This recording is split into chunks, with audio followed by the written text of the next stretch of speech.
बिस्मिल्लाहिर्रहमानिर्रहीम। अस्सलाम वालेकुम नाज़रीन, इरफान हाशमी आपको प्रोग्राम दो टोक में खुशामदीद कहता हूं और इस्लामाबाद से मेरे साथ मौजूद हैं इब्राहिम राय साहब। राय साहब अस्सलाम वालेकुम। वालेकुम अस्सलाम।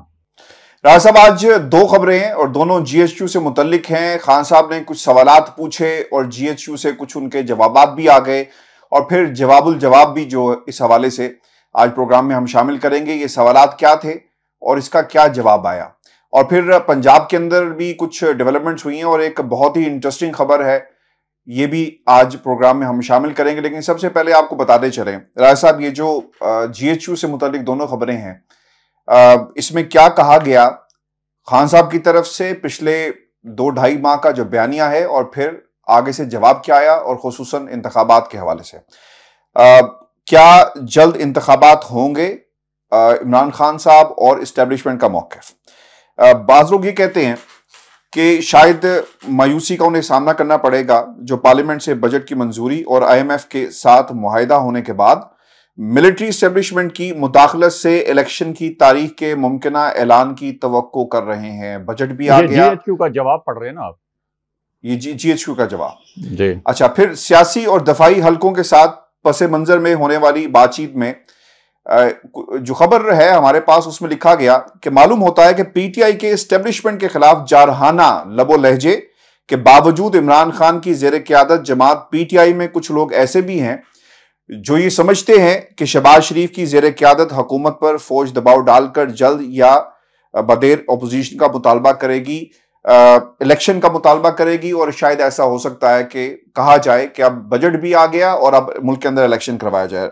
ऐसा फिर यह भी है, कहा जा रहा है कि पार्लियामेंट से बजट की मंजूरी और आईएमएफ का बेल आउट पैकेज मंजूर होने के बाद जल्द इंतखाबात मुमकिन है, और राय में कि एस्टेब्लिशमेंट मुल्क की मुआशी मफाद में दिलचस्पी रखती है और इस सिलसिले में रवा साल तकरीबन अगस्त तक इलेक्शन की तारीख का ऐलान कराने के लिए मुदाखलत करेगी। ये भी एक इम्पॉर्टेंट पॉइंट है।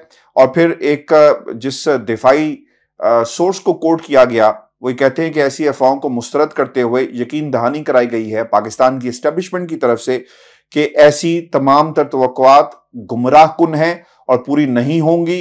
और यह भी कहा गया कि हुकूमत अपना आईनी किरदार पूरा करे, और जहां तक इदारों का ताल्लुक है वो भी अपना आईनी किरदार पूरा करेंगे, और सिविलियन हुकूमत के मातहत रहकर मिलिट्री मुकम्मल तौर पर मौजूदा हुकूमत की हामी है, यानी सपोर्ट दी गई।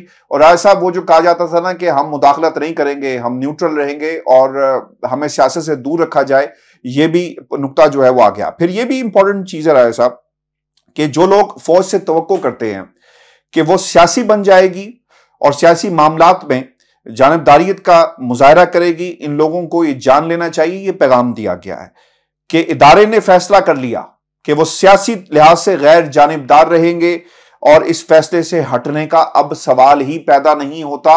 और आपने डीजीआईएसपीआर की राय साहब प्रेस कॉन्फ्रेंसेस भी इस हवाले से सुनी होंगी और जो पैगाम वहां से दिया गया। फिर इलेक्शन कब होंगे, ये बड़ा सवाल है। इस बात का फैसला भी वो ये कहते हैं कि हुकूमत और सियासी कुव्वतों ने मिलकर करना है, यानी पाकिस्तान की 13-14 जमातें इससे इंपॉर्टेंट हुकूमत की राय साहब वो अब ये फैसला करेंगी कि मुल्क के अंदर इंतखाब कब होना है, और हमारा इस मामले से कोई लेना देना नहीं है। आज पाकिस्तान की जो इस्टेब्लिशमेंट है अपने आप को डिस्टेंस कर रही है, दूर कर रही है इंतखाबात के हवाले से, क्योंकि शायद ये पैगाम दिया गया कि आप थोड़ा इंतजार करें। और अब बजट भी पास हो गया, लॉन्ग मार्च भी वापस हो गया, महंगाई मार्च भी हो गया, सब कुछ। और अब ये कहा जा रहा है कि ये फैसला पाकिस्तान की सियासी कुव्वतों ने करना है, इस मामले से कोई लेना देना हमारा नहीं है। जिस वक्त मौजूदा हुक्मरान जमात एस्टेब्लिशमेंट से मुतमईन नजर आता है और हुकूमत के लिए एस्टेब्लिशमेंट की हमायत का मुतारिफ है, इस वक्त पीटीआई की बमुश्किल ही एस्टेब्लिशमेंट के साथ पस मंजर में कोई रवाबित है। जो एजाजुल हक साहब गए वो भी पैगाम दे दिया गया कि जनाब हमारा कोई नुमाइंदा नहीं जा रहा, कोई जनरल, कोई रिटायर्ड कर्नल जो है, ब्रिगेडियर, कोई अफसर जो है वो कोई पैगाम लेकर नहीं जा रहा। फिर सबसे इंपॉर्टेंट बात यह है क्योंकि माजी में एक खास सपोर्ट रही है पाकिस्तान तहरीक इंसाफ को, और अब सपोर्ट खत्म होने की वजह से शायद उन्हें तनकीद का निशाना बनाया जा रहा है। और यह भी कहा गया कि एक सोशल मीडिया के ऊपर बाकायदा एक मुनज़्ज़म कैंपेन चलाई जा रही है पाकिस्तान की एस्टेब्लिशमेंट की तरफ से। और सबसे जो इंपॉर्टेंट पैगाम दिया गया कि खान साहब के अल्फाज का चुनाव राय साहब वो कोई नरम नहीं है, वो सख्त और सीधा हिट कर रहे हैं। और अब आपको याद होगा कि 13-14 जमातें राय साहब कहती थी कि सिलेक्टर और सिलेक्टेड, याद होगा आपको। अब उन्होंने एस्टेब्लिशमेंट और खान साहब कहते हैं कि न्यूट्रल, तो ये एक फर्क आया और वो रास्ता जिस पर ऑपोजिशन चल रही थी खान साहब की, अब शायद खान साहब चल रहे हैं। तो राय साहब किस तरह देखते हैं ये जो खबर है, ये एक ब्लॉक की शक्ल में दी गई, दिफाई जो सोर्सेस थे उनको कोट किया गया और अंसार अब्बासी साहब ने ये सब कुछ लिखा। पैगाम जब देना होता है तो आपको अंसार अब्बासी साहब का कलम चलता हुआ नजर आएगा। देखिए हाशमी साहब, अंसार अब्बासी साहब को दिफाई जराए ने जो खबर दी, उन्होंने जराए को कोट करके शाया कर दी। ये खबर किसी भी सहाफ़ी के पास होती तो वो इसी तरह दिफाई जराए को कोट करके शाया कर देता, लेकिन इसका हरगिज मतलब ये नहीं है कि अंसार अब्बासी साहब या इस खबर को पढ़ने वाले या इस खबर का तज्जिया करने वाले इस खबर में इस्टेब्लिशमेंट का जो मौक़िफ़ है उससे इत्तफाक भी करें। यानी एक तरह से ये GHQ ने इमरान खान साहब के सवालात के जवाबात देने की कोशिश की है। अच्छा, वन बाय वन जो जवाबात आए हैं GHQ की जानिब से, उनका ज़रा ज़मीनी हक़ाइक़ को मद्देनज़र रख के तज्जिया कर लेते हैं। एक तो इस्टेब्लिशमेंट की जानिब से, GHQ की जानिब से जो दिफाई ज़राए को, फ़ौजी ज़राए को कोट किया गया, उसमें यह कहा गया कि तहरीक इंसाफ की क़यादत ने फ़ौजी क़यादत के ख़िलाफ़ मुहिम चलाई और सोशल मीडिया पर फ़ौजी क़यादत की तज़हीक की और फ़ौजी क़यादत का मजाक उड़ाया और फ़ौज के ख़िलाफ़ ट्वीट्स हुए और इस तरह से ट्रेंड्स वगैरह चलाए गए। ये तासुर दिया गया इस खबर के अंदर। अब यहाँ पर हाशमी साहब, सिर्फ 4 हफ्ते पहले की बात है, ज़्यादा दूर की बात नहीं है। अभी तो इमरान खान साहब ने डायरेक्ट कभी भी army chief general Qamar Javed Bajwa का नाम नहीं लिया। किसी PTI के रहनुमा ने किसी जलसे में डायरेक्ट जनरल बाजवा का, किसी कोर कमांडर का या फौज का नाम नहीं लिया। लेकिन 4 से 6 हफ्ते जिस वक्त ये तहरीके अदम एतमाद आ रही थी, यानी इमरान खान साहब की हुकूमत जब एक साजिश के जरिए गिराई गई, उससे सिर्फ 4 हफ्ते पहले के आप नवाज शरीफ के और मरियम नवाज के जो स्टेटमेंट्स हैं वो उठा के देख लें कि किस तरीके से army chief general Qamar Javed Bajwa का नाम लेकर यह कहा गया कि हम इक्तदार में आकर जनरल बाजवा पर आर्टिकल 6 के तहत गद्दारी का मुकदमा चलाएंगे। फिर यह भी कहा गया कि जनरल बाजवा, ये कोट अनकोट, ये मियां नवाज शरीफ के अल्फाज थे कि जनरल बाजवा तुमको जवाब देना पड़ेगा। ये अल्फाज यानी तुम का जो इस्तारा है, ये भी मियां नवाज शरीफ ने इस्तेमाल किया और ये कहा कि हम तुम्हारा एहतसाब करेंगे। तो मरियम नवाज यानी जनरल बाजवा को टारगेट पर रखा मियां नवाज शरीफ ने और जनरल फैज हमीद को टारगेट पर रखा मरियम नवाज ने। पूरी ISI के जो ऑफिसर्स हैं उनको टारगेट पे रखा।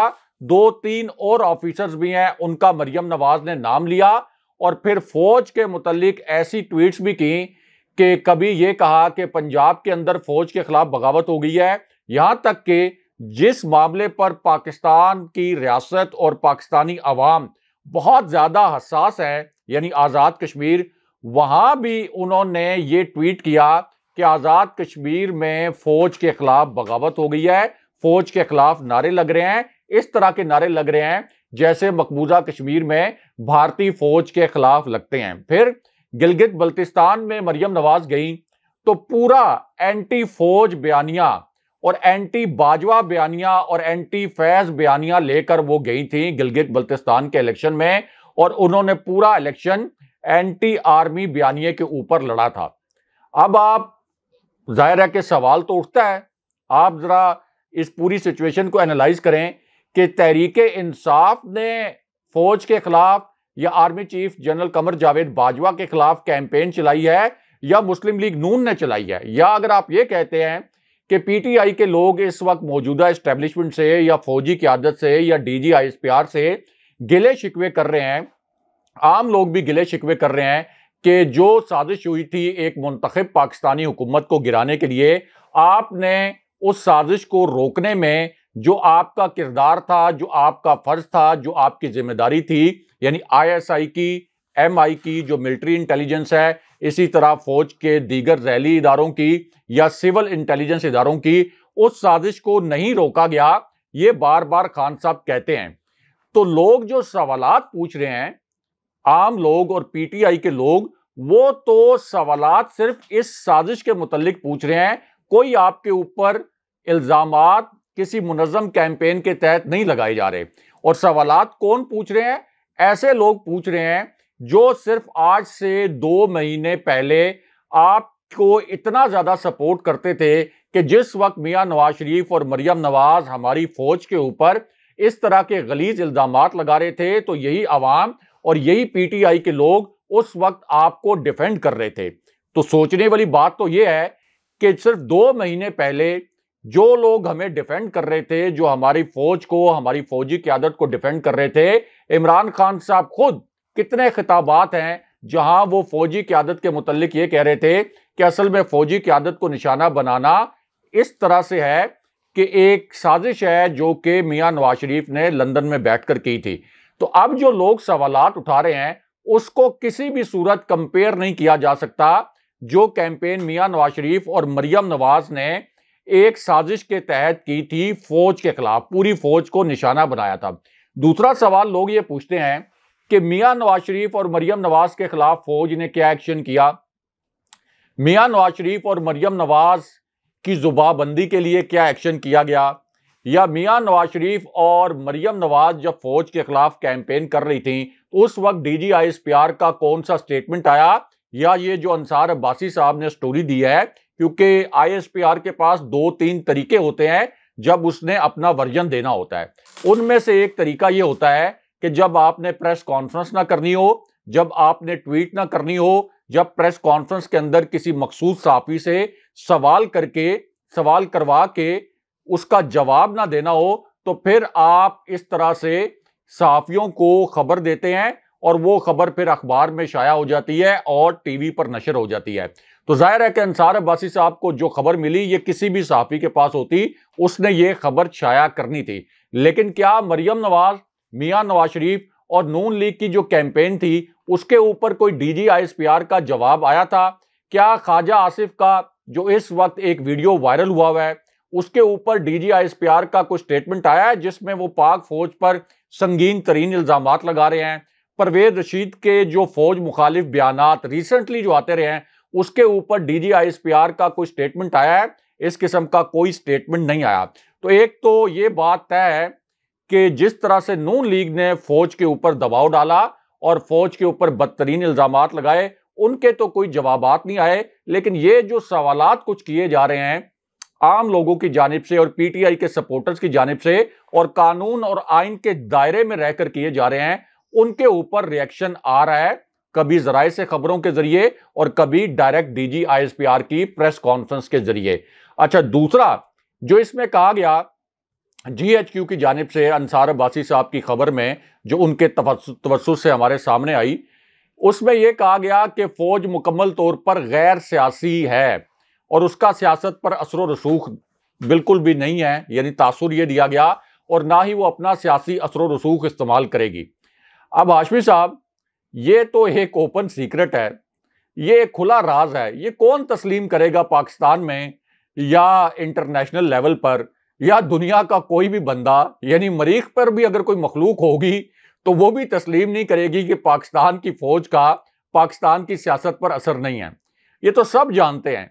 यानी ये इस वक्त एस्टेब्लिशमेंट और नून लीग जो कि एक पेज पर नजर आते हैं, तो नून लीग के लोगों से आप पूछ लें, अगर डीजी आईएसपीआर या ताकतवर हलकों के कोई नुमाइंदे, उनसे जाके पूछ लें, उनके साथ बैठ के गपशप कर लें, तो वो आपको बता देंगे कि फौज का असर व रसूख पाकिस्तान की सियासत पर है या नहीं है। वो तो आज भी निजी महफिलों में कहते हैं, इस तरह की बातें वो करते हैं कि बिल्कुल एस्टेब्लिशमेंट है जो कि हमेशा से हुकूमतें बनाती भी आई है और हमेशा से हुकूमतें गिराती भी आई है। जो लोटे इधर से उधर करने होते हैं वो भी एस्टेब्लिशमेंट करती है। ये तो 75 साल से पाकिस्तान की तारीख का हिस्सा है।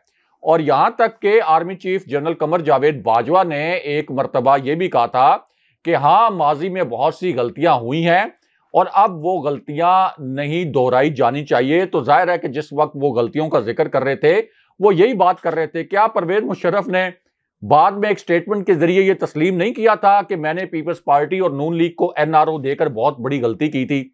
तो वो सियासत पर असर रसूख नहीं था। फिर हमें पता है कि पिछले 4-5 साल के दौरान क्या कुछ होता रहा है। 2018 के इलेक्शन से पहले भी क्या कुछ होता रहा, जनरल राहिल शरीफ के जमाने में क्या कुछ होता रहा। तो ये तो कहना कि फौज का असर रसूख नहीं है, ये तो कोई मानने वाली बात नहीं है। दूसरी बात यह हाशमी साहब कि फौज का असर रसूख ना होता तो खुद DGISPR के जराए से और दिफाई जराए से एक और खबर भी आई थी, और वो खबर हमने सबसे पहले इस प्लेटफॉर्म पर ब्रेक भी की थी, बाद में वो द न्यूज में और जंग में शाया भी हुई थी कि GHQ के सालसी में नए इंतखाबात के लिए मुज़ाकरात भी हुए। नए इंतखाबात के लिए मुज़ाकरात भी हुए तो इसका मतलब यह है कि GHQ का असर रसूख मौजूद है, तभी उनकी सालसी में मुज़ाकरात हुए। फिर खुद army chief general Qamar Javed Bajwa के हवाले से यह बताया गया था, जो क्लेम किया गया था कि अर्ली इलेक्शन का एक फार्मूला लेकर वो शहबाज शरीफ के पास, आसिफ अली जरदारी के पास और फजलुर रहमान के पास गए थे। उस पर क्लेम DGISPR की जानिब से यह किया गया था कि वो इमरान खान साहब की ख्वाहिश थी कि आप ये फार्मूला इनके पास लेकर जाएं, जबकि इमरान खान साहब का क्लेम यह है कि असल में ये ऑप्शन रखा था मिलिट्री एस्टेब्लिशमेंट ने हमारे सामने कि ठीक है अर्ली इलेक्शन के लिए कोई फार्मूला बनाते हैं। तो क्या इससे जाहिर नहीं होता कि हमारी एस्टेब्लिशमेंट का पाकिस्तान की सियासत पर असर रसूख है? तो ये बात भी जाहिर है कि मानने वाली नहीं है। तीसरा जो सवाल है कि अगला इलेक्शन कब होगा। अब अगला इलेक्शन कब होगा, इसमें दिफाई जराए के हवाले से इस खबर में यह कहा गया कि इसका फैसला सियासी जमातें करेंगी। तो हाशमी साहब, क्या इमरान खान साहब की हुकूमत गिराने का फैसला सियासी जमातों ने किया था, या ये सियासी जमातें कर सकती थी? अगर नून लीग ये फैसला कर सकती कि इमरान खान साहब की हुकूमत गिरानी है, अगर फजलुर रहमान ये फैसला कर सकते और ये पूरी PDM ये फैसला कर सकती, तो ये हुकूमत 3 साल पहले क्यों नहीं गिरी? ये हुकूमत उस वक्त क्यों नहीं गिरी जब मरियम नवाज लाहौर में उन्होंने नारा लगाया था कि आर या पार? उस वक्त ये हुकूमत क्यों नहीं गिरी? उसके बाद PDM की जो तहरीक चली, फिर बिलावल भुट्टो का एक छोटा सा लॉन्ग मार्च, नन्ना मुन्ना सा जो इस्लामाबाद आया था, जिसके अंदर चंद हजार लोग भी शरीक नहीं थे, तो क्या उस लॉन्ग मार्च के जरिए हुकूमत नहीं गिर सकती थी? यानी अगर इनके बस में होता तो उस वक्त हुकूमत क्यों नहीं गिरी? अगर इनके बस में होता, ये 20 लोटे खरीद तो ये बहुत पहले सकते थे, इनके लिए तो कोई मसला नहीं था। यानी 20-20 करोड़ रुपए का जो इल्जाम है, तो 20-20 करोड़ रुपए से 20 लोटे तो ये आज से 3 साल पहले खरीद सकते थे, तो उस वक्त क्यों नहीं खरीदे गए ये लोटे? तो ये बात तो बिल्कुल मानने वाली नहीं है कि असर रसूख एस्टेब्लिशमेंट का नहीं है। इसलिए इस तरह की जो खबरें हैं जब वो सामने आती हैं तो उस पर मजीद सवालात खड़े हो जाते हैं। सबको पता है कि उसके ऊपर फिर मजीद सवालात खड़े होते हैं, और यहां तक कि ये भी एक ओपन सीक्रेट है कि पाकिस्तान की जो फॉरेन पॉलिसी है उसके अंदर भी एस्टेब्लिशमेंट का एक बहुत बड़ा इनपुट होता है। और ये एक कोई मनफी बात इसलिए नहीं होती, यानी उस वक्त तक जब तक आपका एक पेज कायम रहे, यानी जब तक सिविल हुकूमत और दूसरी जानिब अस्करी क़यादत जो है वो एक पेज पर रहकर सिंक होकर अपनी फॉरेन पॉलिसी के मुताबिक और फॉरेन पॉलिसी के हवाले से फैसले करें, तो उसके रिजल्ट्स भी आते हैं। तो हमने देखा कि जब तक ये महाज आराई नहीं थी, जब तक खान साहब का और जनरल बाजवा का एक पेज था, जितने चैलेंजेस पाकिस्तान को दरपेश आए, चाहे वो फॉरेन पॉलिसी के चैलेंजेस हों, चाहे वो अफगानिस्तान की सूरत हाल का चैलेंज हो, कोविड से निपटने का चैलेंज हो जिसमें फौज ने बड़ा भरपूर किरदार अदा किया, असद उमर NCOC को सुपरवाइज कर रहे थे, उन तमाम चैलेंजेस से हम निकलते चले गए। लेकिन जब ये पेज फटता है तो फिर हमें पता है कि ताकत किसके पास है। वो तो फिर सिविलियंस के पास नहीं होती, सिविल हुकूमत के पास नहीं होती, तो फिर तो ताकत का जो मंबा और मरकज है वो हमेशा से आर्मी होती है, एस्टेब्लिशमेंट होती है, और फिर जो एस्टेब्लिशमेंट फैसला करती है उसके मुताबिक ही फिर हुकूमतें गिरती हैं। लेकिन हाशमी साहब, इसमें जो डिफरेंट हुआ है इस दफा वो ये हुआ है कि आर्मी और पाक फौज या दुनिया की कोई भी फौज वो अपनी ताकत हासिल करती है अवाम से, अवाम की हमायत से कोई भी फौज ताकत हासिल करती है। लेकिन जब अवाम सवालात करना शुरू कर दें तो फिर आप देख लें कि किस तरीके से आपके ट्विटर पर ट्रेंड भी चलना शुरू हो जाते हैं। DGISPR उनको टैग करके लोग सवालात भी करना शुरू कर देते हैं। तो ये पूरी सूरत हाल तो इदारों के लिए, मुल्क के लिए, हमारी फौज के लिए अच्छी नहीं है। तो इस सूरत हाल से बचने का रास्ता भी मौजूद है। ऐसा नहीं है कि अब कोई ऐसी बंद गली में मुल्क दाखिल हो गया है कि कोई भी इदारा पीछे नहीं हट सकता। इससे बचने का एक बहुत आसान रास्ता यह है कि अगले इलेक्शन करवा दिए जाएं। और ये रास्ता कौन सा कोई मुश्किल रास्ता है? 1 साल बाद भी तो इलेक्शन होने हैं। जब एस्टेब्लिशमेंट को, फौजी क़यादत को यह भी पता है कि ये करप्ट टोला नाकाम हो गया है, 2 महीने के अंदर इन्होंने रिकॉर्ड तोड़ महंगाई भी कर दी है, उसके बावजूद मुल्क दिवालिया होने की जानिब जा रहा है।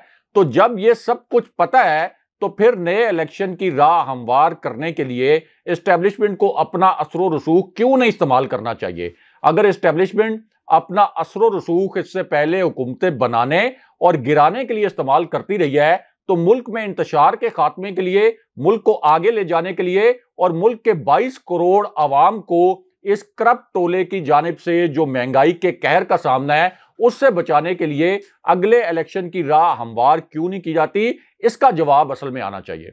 अच्छा, इसमें एक जो इंटरेस्टिंग बात है ना साहब, पाकिस्तान मुस्लिम लीग नून के लोगों ने बारहा ये बात कही है जब तहरीक-ए-अदम-ए-एतमाद आ रही थी, और उससे पहले अगर आपने इनके बयान सुने हो ना तो लोग कहते थे कि ये कामयाब नहीं होगी और एक दूसरे का मजाक उड़ाते थे कि हमारे पास तो नंबर्स पूरे नहीं है। और बरमला, मुझे शाहिद खाकान अब्बासी का वो जुमला नहीं भूलता, वो ये कहते रहे हैं टेलीविजन चैनल्स पे बैठकर कि जब तक पाकिस्तान की एस्टेब्लिशमेंट हमारे साथ नहीं होगी तो आप भूल जाएं कि तहरीक-ए-अदम-ए-एतमाद कामयाब हो सकती है। उनका साथ होना हमारे साथ बहुत जरूरी है। जी, ये 4 वीडियोज हैं हाशमी साहब, ये वायरल भी हैं और हमारे जो व्यूअर्स हैं ये ट्विटर पर जाकर सर्च कर लें। बहुत से हमारे व्यूअर्स ऐसे हैं जो ये कहते हैं कि आप वीडियोस क्यों नहीं चलाते, जिन वीडियोस का जिक्र करते हैं वो वीडियोस आप यूट्यूब चैनल पर क्यों नहीं चलाते। अच्छा, एक तो वजह यह है कि जब आप वो वीडियोस चलाएं तो कॉपीराइट स्ट्राइक आपको आ जाता है। जाहिर है कि आप किसी की वीडियो को अपने चैनल के ऊपर नहीं चला सकते, लेकिन आवाम को और अपने नादरीन को आगाह जरूर कर सकते हैं कि उस वीडियो के मंदरजात क्या हैं। अब ये जो 4 वीडियोस हैं इसमें मरियम नवाज हैं, शाहिद खाकान अब्बासी हैं, एहसन इकबाल हैं, राना सनाउल्लाह हैं और ख्वाजा आसिफ भी हैं। तो DGISPR या जिस भी दिफाई जरिए ने ये खबर अंसार अब्बासी साहब को दी है, जो कि अंसार अब्बासी साहब का राइट भी है कि इस खबर को शाया करना, मेरे पास भी खबर होती तो मैं भी दिफाई जरिए को कोट करके ये शाया कर देता, लेकिन जिस भी जरिए ने ये खबर दी है वो जरा ये देख ले 4 वीडियोस और उसमें ये लोग क्या कह रहे हैं।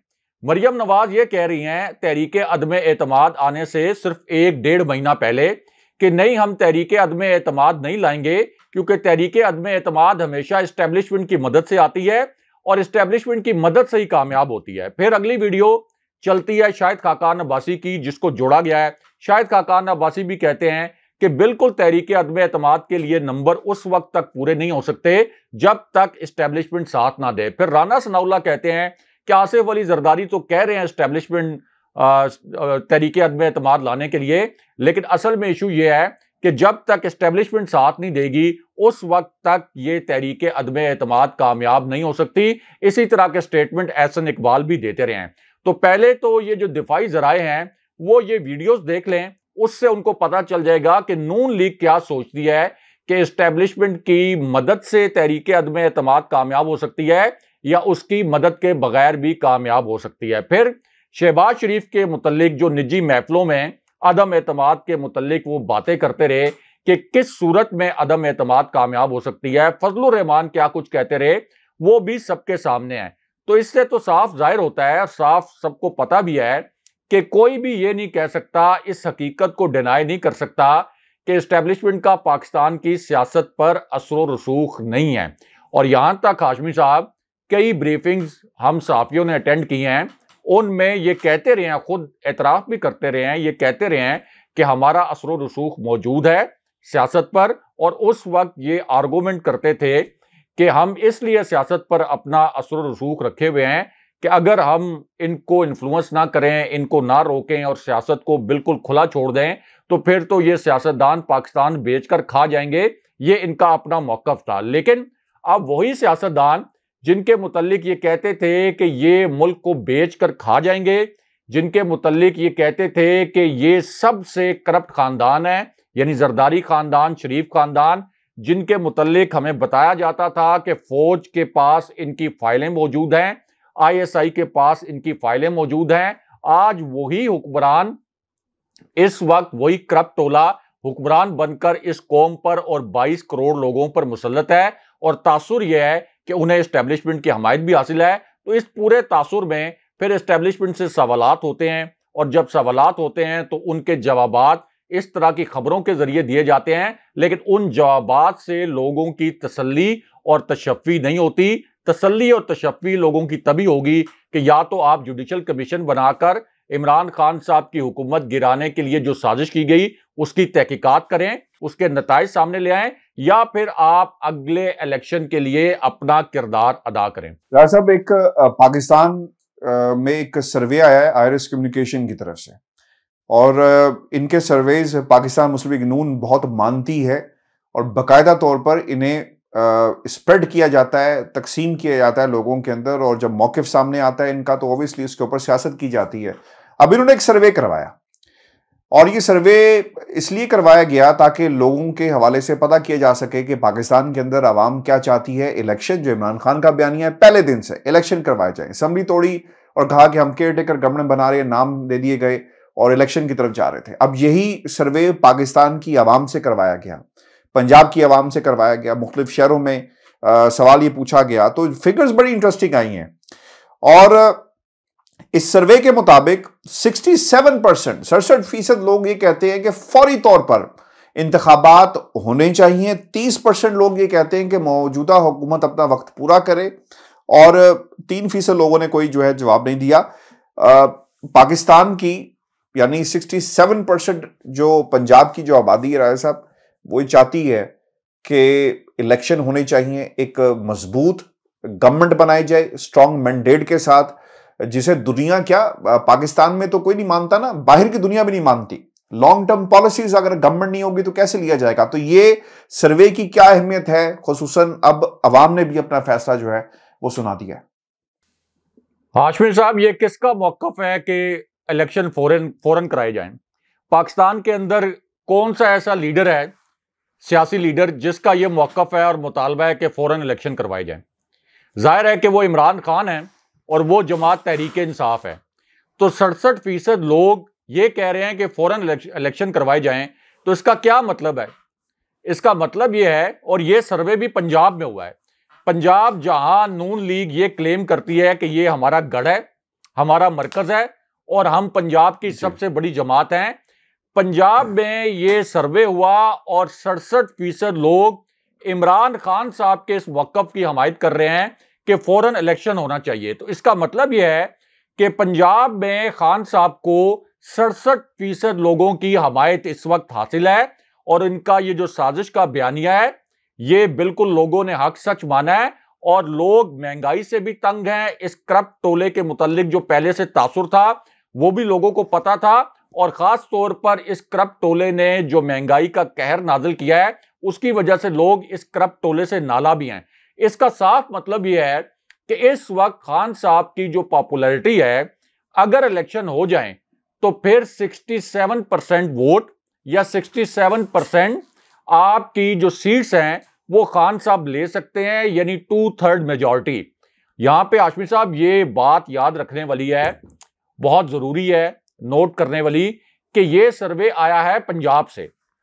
तो केपी जहां पर खान साहब की हुकूमत कायम है, तहरीक इंसाफ को 2/3 अक्सरियत हासिल है, इसका मतलब है कि अगर इसी किस्म का सर्वे केपी में हो और उस सर्वे से ये जाहिर होता हो कि खान साहब के साथ कितने लोग खड़े हैं या खान साहब के मौक़िफ़ के साथ कितने लोग खड़े हैं, तो आप अंदाजा करें कि वहां पर किस किस्म के नताइज आएंगे। तो 67% से साफ ये जाहिर होता है कि पंजाब के अंदर भी, पंजाब में जो हुकूमत बनाता है उसके मुतालिक कहा जाता है कि वो वफाक में भी हुकूमत बनाता है। तो पंजाब में भी इस वक्त खान साहब राइट नाउ उनका बयानिया इतनी तेजी से मकबूल हुआ है कि अगर इलेक्शन हो जाए तो 67% जो वोट है वो खान साहब और उनकी जमात को पड़ेगा, और 33% वोट इन 14-15 जमातों में तकसीम होगा। और ये वो डर है, ये वो खौफ है जिसकी वजह से ये नए इलेक्शन की जानिब नहीं जा रहे, और ये वो खौफ है जिसकी वजह से ये 20 सीटों के ऊपर जो ज़िमनी इलेक्शन हो रहा है पंजाब में, इसमें तमाम तर रियासती वसाइल झोंके जा रहे हैं, पूरी रियासती मशीनरी इस्तेमाल की जा रही है। क्योंकि इस सर्वे को देखा जाए तो इसका मतलब यह है कि 20 में से कम 14 नशिस्तें, 67% को अगर आप निकालें तो कम से कम 14 नशिस्तें तहरीक इंसाफ को जीतनी चाहिए अगर वहां पे फ्री एंड फेयर इलेक्शन हो, कम से कम। लेकिन वहां पर इस वक्त हमजा शहबाज, उनकी पूरी रियासती मशीनरी, यहां तक के वफाक के वसाइल भी इस्तेमाल किए जा रहे हैं कि किसी तरीके से तहरीक इंसाफ का वहां पर रास्ता रोका जा सके। और ये असल में जो सर्वे है, इसको एस्टेब्लिशमेंट को भी देखना चाहिए कि पाकिस्तान की अवाम इस वक्त क्या चाहती है। नून लीग के गढ़ से, जिसको वो अपना गढ़ कहते हैं, क्लेम करते हैं, हालांकि वो उनका गढ़ नहीं है लेकिन क्लेम करते हैं, तो वहां से 67% लोगों ने नून लीग पर अदम एतमाद का इजहार कर दिया है और खान साहब पर एतमाद का इजहार किया है। असल में ये खौफ है जिसकी वजह से ये इलेक्शन की जानिब नहीं जाते। बहुत शुक्रिया ऐसा व्यूअर्स, ये आज का शो था। अपने कमेंट्स भेजिएगा, चैनल को जरूर सब्सक्राइब करें। मुझे और इब्राहिम राजा को इजाजत दीजिए। अल्लाह निगहबान।